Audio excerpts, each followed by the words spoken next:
तो चलिए आज हम फिजिक्स के इस चैप्टर 13 ऑसिलेशंस इस पर थोड़ी गहरी नजर डालते हैं। हाँ बिल्कुल। सोर्स हमारे पास ये टेक्स्ट है और मिशन है कि रिपीटेटिव मोशंस को समझें। खास करके पीरियोडिक और ऑसिलेटरी मोशन और फिर of course simple harmonic motion SHM. बिल्कुल। देखिए, कोर आइडिया तो मोशन का रिपीट होना है, पर इसमें ना कुछ इंपॉर्टेंट डिस्टिंक्शंस है। अच्छा। हाँ, जैसे पीरियोडिक मोशन जो एक फिक्स टाइम इंटरवल के बाद मतलब रिपीट होती है, और फिर आती है ऑसिलेटरी मोशन। ऑसिलेटरी मोशन वो एक स्पेसिफिक टाइप की पीरियोडिक मोशन है, एक मीन या इक्विलिब्रियम पोजीशन के आप कह सकते हैं इधर-उधर बैक एंड फोर्थ मूवमेंट। अच्छा, तो जैसे टेक्स्ट में एग्जांपल्स हैं। हाँ, प्लैनेट्स की ऑर्बिट पीरियोडिक हुई पर ऑसिलेटरी नहीं। एग्जैक्टली सही पकड़ा। और जैसे एक झूला या पेंडुलम या बोट का हिलना, ये ऑसिलेटरी है। हाँ, वो ऑसिलेटरी है। देखिए, हर ऑसिलेटरी मोशन पीरियोडिक होती है, लेकिन हर पीरियोडिक मोशन ऑसिलेटरी हो ये जरूरी नहीं। ओके। जैसे सर्कुलर मोशन पीरियोडिक तो है, पर वो एक मीन पोजीशन के आगे पीछे वाली मोशन नहीं है ना। ऑसिलेटरी मोशन में हमेशा एक रिस्टोरिंग फोर्स होता है। Restoring force. हाँ, वो फोर्स जो ऑब्जेक्ट को डिस्प्लेस करने पर वापस उसकी इक्विलिब्रियम पोजीशन की तरफ खींचता है। और फ्रीक्वेंसी के बेसिस पे भी एक हल्का सा फर्क करते हैं। ऑसिलेशंस मतलब लो फ्रीक्वेंसी और वाइब्रेशंस मतलब हाई फ्रीक्वेंसी, पर बेसिकली कॉन्सेप्ट वही है। समझ गया। फिर इसमें कुछ बेसिक कॉन्सेप्ट्स आते हैं। पीरियड यानी टी। हाँ, पीरियड टी वो स्मॉलेस्ट टाइम इंटरवल जिसके बाद मोशन रिपीट होती है। सेकेंड्स में नापते हैं इसको। और frequency new. Repetitions per unit time. बिल्कुल। फ्रीक्वेंसी है 1t, इसकी यूनिट है हर्ट्स या हर्ट्स।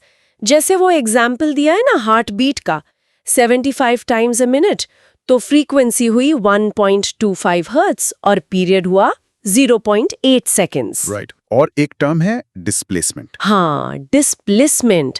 और ये इंपॉर्टेंट है कि ये सिर्फ पोजीशन जैसे x किसी ब्लॉक का स्प्रिंग पर नहीं है। ये एंगल भी हो सकता है, जैसे पेंडुलम में थीटा, या फिर वोल्टेज वेरिएशंस या प्रेशर वेरिएशंस, कुछ भी जो पीरियोडिकली चेंज हो रहा हो। इन सब को हम पीरियोडिक फंक्शन से डिस्क्राइब करते हैं, साइन, कोसाइन वगैरह। ठीक है। और अब आई थिंक सबसे interesting part, simple harmonic motion SHM. हाँ, एसएचएम। इसको डिफाइन किया गया है कि ये ऐसी ऑसिलेटरी मोशन है जहां डिस्प्लेसमेंट टाइम का एक साइनसॉइडल फंक्शन है। x of t is equal to a cos omega t plus phi। ये इक्वेशन थोड़ी हैवी लगती है शुरू में। हाँ, लग सकती है, पर चलिए इसको ब्रेक डाउन करते हैं। a तो सीधा सा है amplitude, maximum displacement from mean position. Okay, amplitude. फिर है ओमेगा। ओमेगा ये है एंगुलर फ्रीक्वेंसी। इसका रिलेशन पीरियड और फ्रीक्वेंसी से है। Omega is equals to 2 pi T या omega is equals to 2 pi nu. Unit होती है रेडियंस पर सेकेंड। ये बताता है कि ऑसिलेशन कितनी तेजी से हो रहा है। रेडियन पर सेकेंड। ठीक है। और ये पूरा bracket omega T plus phi, ये कहलाता है फेज। फेज। हाँ, ये टाइम टी पर मोशन की स्टेट बताता है, कहाँ है, किधर जा रहा है। और आखिर में फाई, फेज कांस्टेंट, यानी time T is equals to 0 पर शुरुआत में फेज क्या था। एसएचएम बेसिकली ऑसिलेशंस का सबसे सिंपल फॉर्म है। एक चीज जो मुझे काफी फैसिनेटिंग लगी वो है एसएचएम और यूनिफॉर्म सर्कुलर मोशन का कनेक्शन। हाँ, ये बहुत ही एलिगेंट कनेक्शन है। कहते हैं कि अगर कोई पार्टिकल एक सर्कल में यूनिफॉर्म स्पीड से घूम रहा है तो उसके डायमीटर पर उसका जो प्रोजेक्शन होता है वो एसएचएम करता है। बिल्कुल सही। वो विजुअलाइजेशन काफी हेल्प करती है। इमेजिन करें एक बॉल सर्कल में घूम रही है और आप उसकी शैडो एक दीवार पर देख रहे हैं। वो शैडो आगे पीछे होगी ना। हाँ। वो ही एसएचएम है। मैथमेटिकली अगर पार्टिकल p रेडियस a के सर्कल पर कांस्टेंट एंगुलर स्पीड ओमेगा से मूव कर रहा है, तो x एक्सिस पर उसका प्रोजेक्शन p डैश की position x of t is equal to a cos omega t plus phi से दी जाती है। ये एसएचएम की इक्वेशन है। कमाल है। हाँ, पर ये याद रखना जरूरी है कि जो फोर्स एसएचएम कॉज कर रहा है माइनस kx, वो सर्कुलर मोशन के सेंट्रीपिटल फोर्स से अलग चीज है। दोनों मोशंस मैथमेटिकली रिलेटेड हैं प्रोजेक्शन के थ्रू, पर फिजिकल कॉज अलग है। Got it. अच्छा, तो एसएचएम में वेलोसिटी और एक्सेलरेशन, उनकी भी इक्वेशंस है। vt is equal to minus omega A sine omega T plus phi. और a is equals minus omega square a cos omega t plus phi. एक minute, a cos omega t plus phi तो xt था, तो इसका मतलब at is equal to minus omega square xt। बिल्कुल, यही तो SHM की डिफाइनिंग प्रॉपर्टी है फोर्स के टर्म्स में। एक्सेलरेशन हमेशा डिस्प्लेसमेंट x के डायरेक्टली प्रोपोर्शनल होता है और डायरेक्शन हमेशा डिस्प्लेसमेंट के ऑपोजिट होती है, मतलब हमेशा मीन पोजीशन की तरफ। हमेशा वापस सेंटर की तरफ। हाँ, और अगर हम न्यूटन सेकंड लॉ यूज करें F इक्वल्स ma, तो फोर्स मिलता है Ft is equal to MAT is equal to minus m omega square xt। Okay. अगर हम k is equal to m omega square define कर दें, जिसको फोर्स कांस्टेंट कहते हैं, जैसे स्प्रिंग कांस्टेंट, तो ये बन जाता है Ft is equal to minus kxt। वही लीनियर रिस्टोरिंग फोर्स, जितना डिस्प्लेस करो उतना ज्यादा फोर्स वापस खींचेगा। और एनर्जी का क्या सीन है SHM में? Kinetic energy k is equal to half mv square और potential energy u is equal to half kx square. ये तो चेंज होती होंगी टाइम के साथ। हाँ, बिल्कुल चेंज होती हैं। काइनेटिक एनर्जी मैक्सिमम होती है जब particle mean position x equals to 0 से गुजरता है, क्योंकि वहाँ स्पीड मैक्सिमम होती है, और 0 हो जाती है एक्सट्रीम पोजीशंस पर, x इक्वल्स टू प्लस और माइनस a पर, जहाँ पार्टिकल मोमेंटरली रुकता है। और पोटेंशियल एनर्जी? वो इसका उल्टा है। Potential energy u equals to half kx square.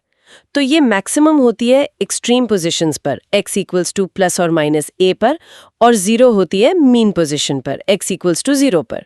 अच्छा। दोनों k और u टाइम के साथ पीरियोडिकली वेरी करते हैं। एक्चुअली उनकी फ्रीक्वेंसी SHM की फ्रीक्वेंसी से डबल होती है। लेकिन सबसे इम्पॉर्टेंट बात यह है कि इनका जो सम है, total mechanical energy E equals to k plus u, वो कांस्टेंट रहता है। अगर हम फ्रिक्शन या एयर रेजिस्टेंस को इग्नोर करें तो E equals to half k a square. Energy बस काइनेटिक और पोटेंशियल के बीच कन्वर्ट होती रहती है, पर टोटल अमाउंट सेम रहता है, independent of time and position. Wow, constant total energy E is equal to half k square. ठीक है, और आखिरी में सिंपल पेंडुलम, क्लासिक एग्जाम्पल। हाँ, सिंपल पेंडुलम, एक पॉइंट मास m जो एक मासलेस इनएक्सटेंसिबल स्ट्रिंग L से लटका हुआ है। वो गैलीलियो वाली स्टोरी भी काफी फेमस है, पल्स से टाइमिंग वाली। हाँ। तो इसका एनालिसिस दिखाता है कि अगर एंगुलर डिस्प्लेसमेंट थीटा स्मॉल है, काफी छोटा, स्मॉल एंगल्स, ओके, तो इसका मोशन सिंपल हार्मोनिक मोशन को अप्रॉक्सीमेट करता है। रिस्टोरिंग फोर्स या टॉर्क लगभग डिस्प्लेसमेंट या एंगल के प्रोपोर्शनल हो जाता है। और इसका टाइम पीरियड?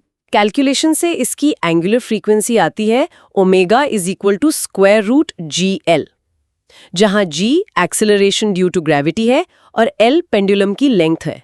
तो टाइम पीरियड T हो गया 2πW, T is equal to 2π square root LG। T is equal to 2π square root LG। इसमें मास m नहीं है और एम्पलीट्यूड a या थीटा मैक्स भी नहीं है। करेक्ट। स्मॉल एंगल्स के लिए सिंपल पेंडुलम का पीरियड सिर्फ उसकी लेंथ L और लोकल ग्रेविटी G पर डिपेंड करता है, मास पर नहीं और एम्पलीट्यूड पर भी नहीं।